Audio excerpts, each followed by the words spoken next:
오늘은 1월 27일 마태복음 7장 1절부터 12절까지의 말씀을 함께 묵상해 보도록 하겠습니다. 사람들은요, 우리뿐만이 아니라 모든 사람들은요, 자신을 다른 사람들보다 높게 평가하는 경향이 있어요. 그러니까 다른 사람들보다 내가 더 낫다. 그리고 다른 사람들보다 내가 더 잘하고 있다라고 생각하는 경향이 있다는 거예요. 그거 왜 그러냐? 그 모든 사람들은 다 죄와 교만이 이 안에 있기 때문에 그래요. 죄와 교만이 있기 때문에 나는 관대한데 다른 사람들은 다 비난하고 비판하게 되죠. 그래서 판단 기준이 다 달라요. 판단 기준이 나에게는 관대해요. 그 다른 사람들은 이 기준 가운데 못 미쳐.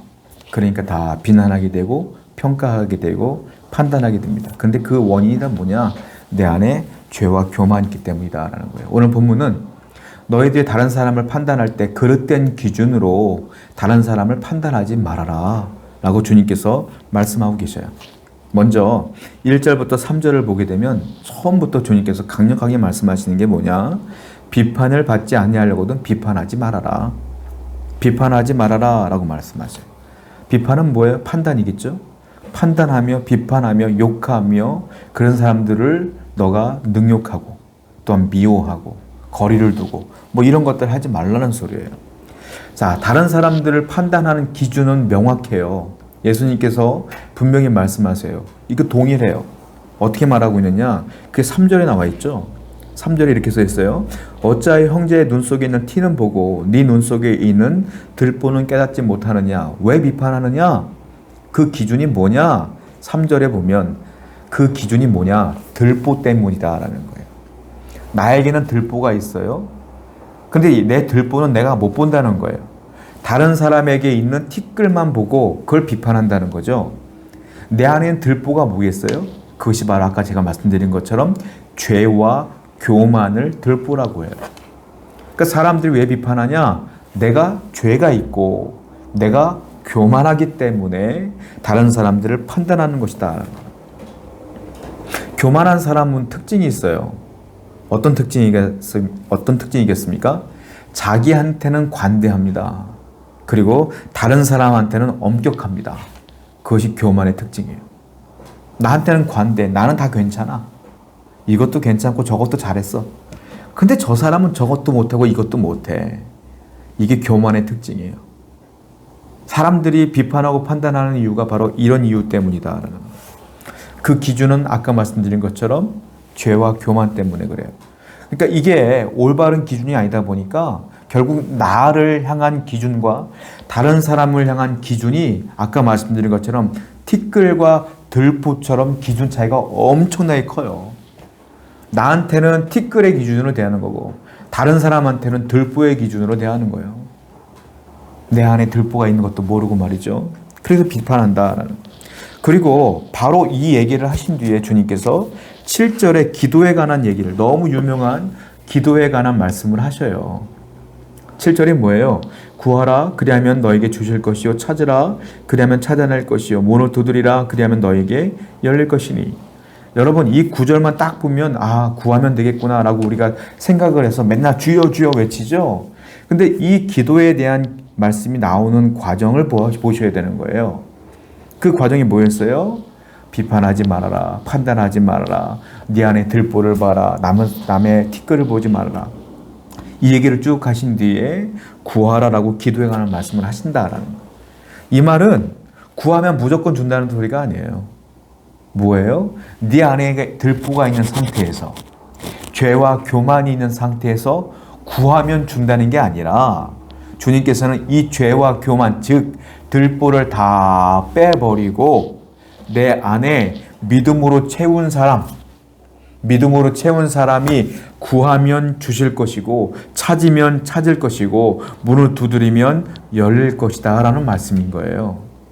그 비판하지 말아라. 네가 아직도 다른 사람을 비판하고 비난하며 교만하며 오만한 상태에서 기도해봐라. 안 준다.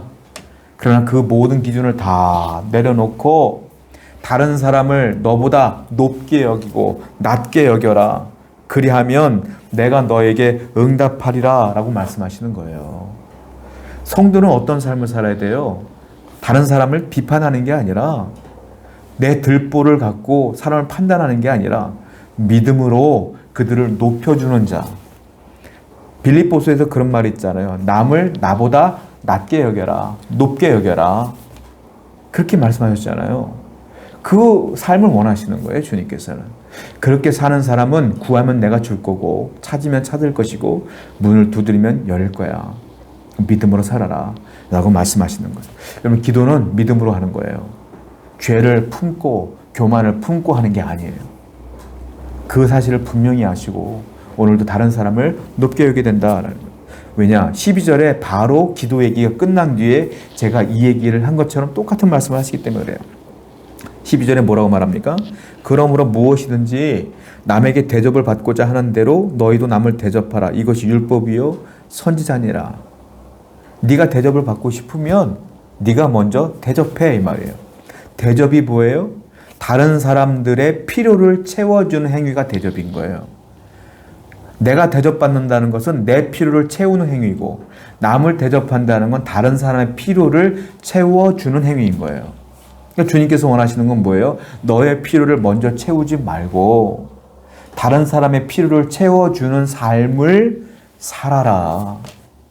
그것이 비판하지 않는 삶이고 그것이 믿음의 삶이고 그런 사람이 기도할 때 응답하리라, 이 말이에요. 여러분, 우리가 이와 같이 믿음의 삶을 살려면 대단한 용기가 필요합니다. 왜냐? 세상은 다 들불 갖고 살기 때문에 그래요. 다 나를 비판하고 판단하며 내 위에 군림하려고 하는 세상의 원리가 있는데 나는 그들 앞에서 그들을 높여야 되고 그들 앞에 겸손해야 되고 그들의 필요를 채워주는 삶을 살아야 된다? 이 믿음의 삶은 대단한 용기가 필요해요. 여러분들의 엄청난 결단이 필요한 거예요. 그런데도 주님께서는 그렇게 살라고 말씀하세요. 왜냐? 이미 나의 아버지 하나님께서는 나의 필요를 이미 채워주셨어요.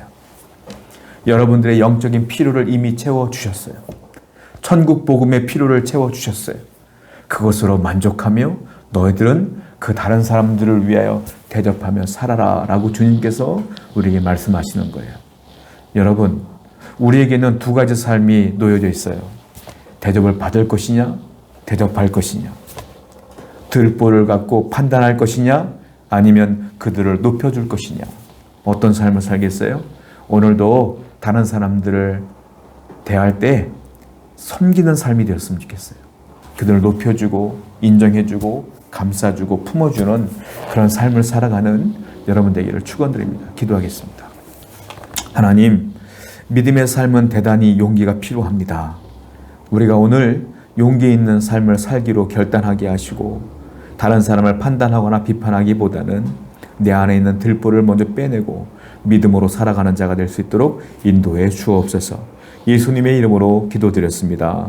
아멘.